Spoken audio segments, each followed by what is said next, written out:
BRS BSP పొత్తు ప్రజల నుంచి వచ్చిన ఆకాంక్షని తెలంగాణ బీఎస్పీ అధ్యక్షుడు ఆర్ఎస్ ప్రవీణ్ కుమార్ అన్నారు.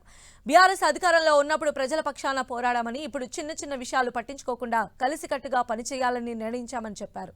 కాంగ్రెస్ సర్కార్ పైన విమర్శలు గుప్పిస్తున్న ఆర్ఎస్ ప్రవీణ్ కుమార్ తో మా ప్రతినిధి శ్రీకాంత్ ఫేస్ టు ఫేస్. ఎన్నికల వేళ రాష్ట్రంలో కొత్త పొత్తులకు తెరలేపింది.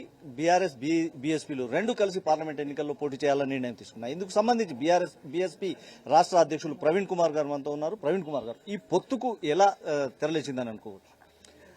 తెలంగాణలో కోట్లాది మంది బహుజన ప్రజల ప్రయోజనాలు ప్రమాదంలో ఉన్నాయి. సో వాళ్ళ రాజ్యాంగం రద్దయ్యే ప్రమాదం ఉన్నది. వాళ్ళ రాజ్యాంగం ఇలా పూర్తిగా పోయి కొత్త రాజ్యాంగం వచ్చే ప్రమాదం ఉన్నది.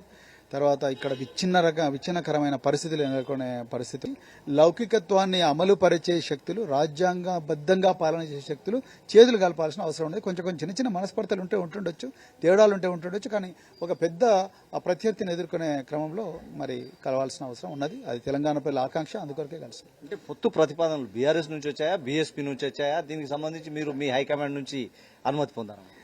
మా హైకమాండ్ నుంచి అనుమతితోనే చేసినామండి ఇవన్నీ కూడా. బట్ పొత్తులు కావాలి అనేది తెలంగాణ బహుజనుల ఆకాంక్ష.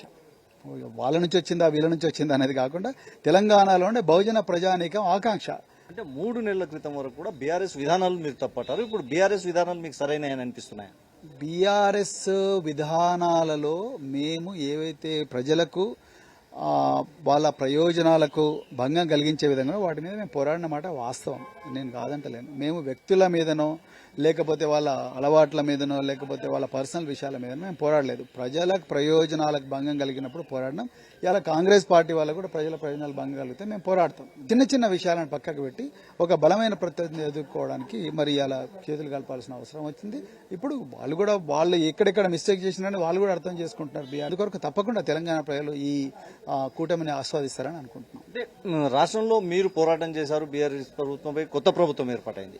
ఇప్పుడు కొత్త ప్రభుత్వం పనితీరు ఎలా ఉందని మీరు అనుకుంటున్నారు? చాలా మంచి ప్రశ్న, ధన్యవాదాలు అడిగినందుకు. కొత్త ప్రభుత్వం పనితీరు కేవలం చారాన చికెన్కు బారాన మసాలా ఇస్తున్నారు, అంతకు మించి ఏమీ లేదు. ఈవెంట్ మేనేజ్మెంటే నడుస్తున్నది.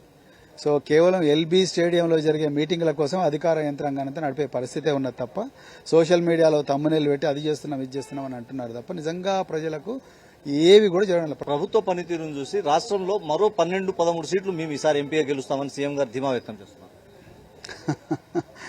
13-12% ఓట్లు వస్తే గ్రేట్ వాళ్ళకి. సో మీరు చూస్తారు కదా ఇప్పుడు రాబోయే రోజులు ఏం జరుగుతుందో. అంటే బీఆర్ఎస్ బీఎస్పీ కలవడంతో ఆ శాతం కాంగ్రెస్ 100% అండి.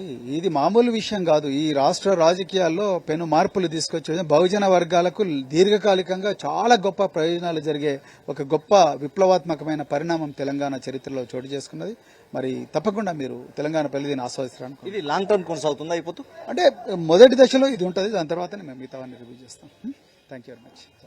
రాష్ట్ర ప్రయోజనాలను రాష్ట్ర ప్రజల ప్రయోజనాలను దృష్టిలో ఉంచుకుని తాము పొత్తుకు సిద్దమయ్యామని ఆర్ఎస్ ప్రవీణ్ చెప్తున్నారు. రాష్ట్రంలో భవిష్యత్తు బహుజనులకు మరింత బాగుంటుందన్న ధీమాను వ్యక్తం చేస్తున్నారు. కెమెరామెన్ శ్రీకాంత్, హైదరాబాద్.